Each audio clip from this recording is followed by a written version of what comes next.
Hi, everybody. Welcome to Square Off. We've got the talented Lawrence Diskin filling in for a vacationing Mark Hampshire. And Lawrence, you know, I kind of hate it when other parents at the playground feel the need to help my child do something like climb a ladder. I mean, leave my kid alone. He needs to learn to do things all by himself. Liz, they step in because there are parents who are too lazy to get off their duff or too busy on their cell phones to realize that their child needs help. And we'll discuss that later on Square Off.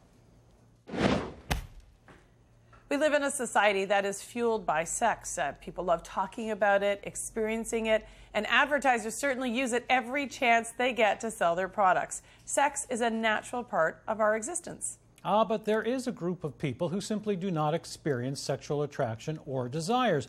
They're identified as asexuals. Unlike celibacy, which is an individual choice, asexuality is a sexual orientation. It's a topic that's rarely talked about and sometimes misunderstood.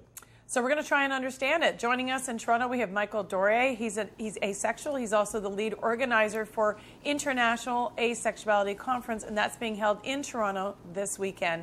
And Michael, I want to ask you, how many people are you expecting at this conference, and what are you going to be talking about? Well, hi, and first of all, thanks very much for having me on. We have 260 signed up for the conference so far, which will be by far the biggest event that basically we've ever had in our history. We're still quite a young movement. We were only founded about 10 years ago, actually a bit more than that now. And as for what we're looking for, we want to discuss everything to do with sexuality, how it relates to the relationship between sexual attraction, romantic attraction, what it means for somebody to not experience sexual attraction, how they navigate their relationships. But I mean, also, it's just a great chance for asexual people to meet each other. I mean, many asexual people have never met another person who is asexual, and this is really a chance to really legitimize the fact that this is a valid sexual orientation.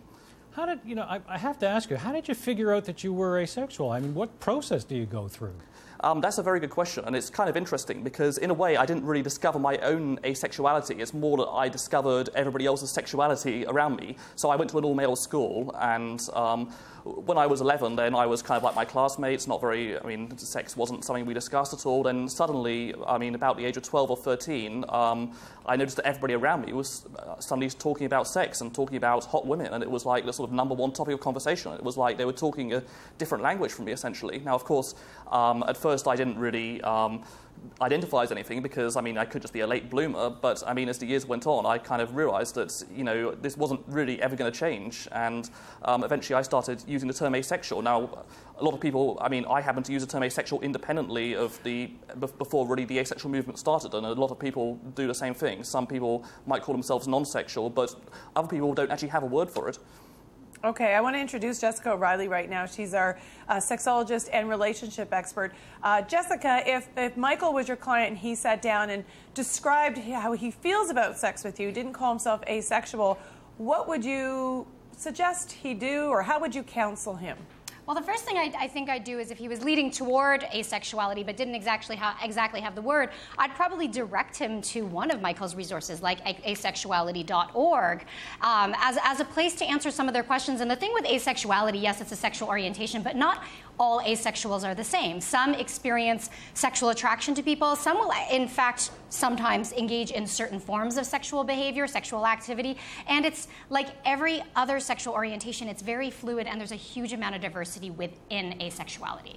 But I have to ask you, because I know everybody at home is probably wanting me to ask this question, is there something actually physically wrong? Is there a hormone that's missing? Is there something that's just not happening, you know, the way it normally does for people who become sexually attracted to either the same or opposite sex? Well, I'm so glad you asked that question, and the answer is a resounding no. There's nothing wrong with you at all. In fact, asexuality is just one form of sexual identity or sexual orientation. And some asexuals, perhaps, and I don't know if this is Michael's case, some asexuals may have engaged in sexual behavior in the past because they thought it was what they were supposed to do. And as a sexologist, I'm trying to celebrate sexuality and, of course, talk about how natural it is.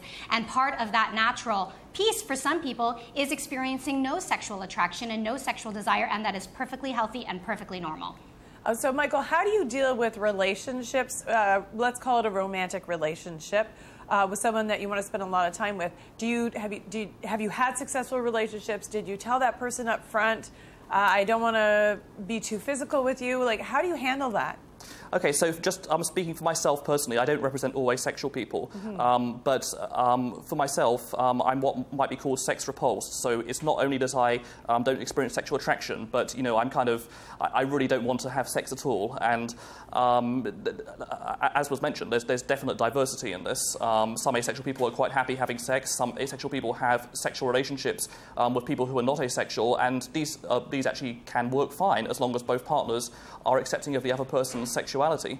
But I mean, it's also worth noting that some asexual people have romantic relationships even with people who are asexual that might not involve sex. We even have terminology: heteroromantic, homoromantic, biromantic, and aromantic, which mirror the sexual the sexual orientations for whom you're romantically attracted to. Right. So how have you found success in having a non-sexual relationship, a long-term one? Well, just speaking again for myself, I'm what might be called aromantic in that I don't experience either romantic attraction or sexual attraction. It's simply not a priority for me. I mean, I'm perfectly happy with my friendships and, my hobbies, my interests. I have a great community,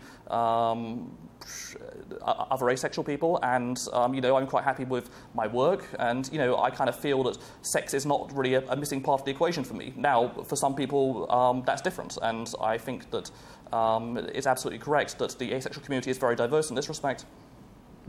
Just let me ask you this one, and I know this is another tough one.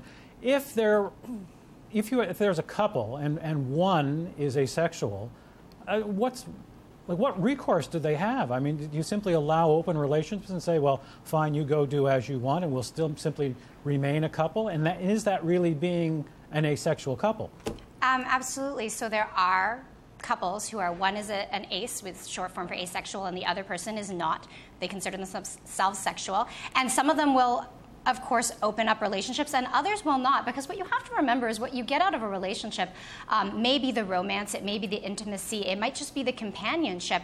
And there are lots of people who are sexual who are happy to be sexual on their own. So I have a client who has been with her partner for 12 years. She identifies as asexual. She's not repulsed by sex, so a slightly different scenario, or a considerably different scenario than Michael mentioned. And so once in a while, they'll engage in some form of sexual activity, and she describes it as more of gifting. She doesn't mind doing it, but she absolutely doesn't desire to do it, and she kind of feels neutral toward it.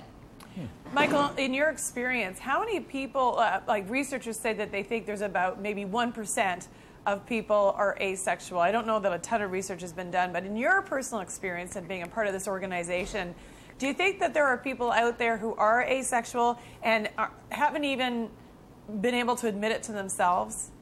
Absolutely, but I mean, probably even more common than that is people who might be asexual if they knew the term asexual but have never heard of it. Because I mean, even though our movement is growing in numbers, and we've had some success in visibility. I mean, in much of the world, we're simply completely unknown. And to bring that in with Jessica's point, I'd say that I mean, relationships between asexual people and sexual people can absolutely work, but they tend to work when both partners are accepting of the other person's sexuality. And a lot of them that don't work happen because the asexual partner doesn't really realize they're asexual going into the relationship, and then that can cause the other person to feel cheated, or like, well, you got married and this was just a thing you're supposed to do next. And I kind of feel if people, if asexuality is like a valid option, then more people would definitely identify that way. Right. That makes perfect sense. Jessica, really quickly, we're almost out of time. Can someone change from being asexual into sexual again?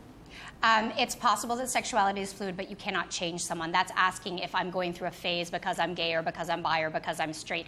As a part of your orientation, it's a part of your identity. Now, your behavior may change because identity and behavior are not always one and the same, but you cannot change someone. And I think that's a really important message to take home, as well as I'm just really happy we're talking about asexuality, because it's obviously affecting a considerable number of people, or not affecting, sorry, it's something that a number of people identify with, and the more visibility, the more education, and the better off everybody is. Great. We appreciate having both of you on the show today. Thanks so much to Jessica O'Reilly and Michael Dorè.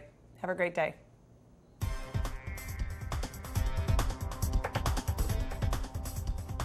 When we come back, Coca-Cola, Visa, Hyundai, McDonald's, they all want a piece of the FIFA World Cup. Yeah, it's a global business worth billions of dollars. Find out who's taking the biggest bite out of the soccer pie next.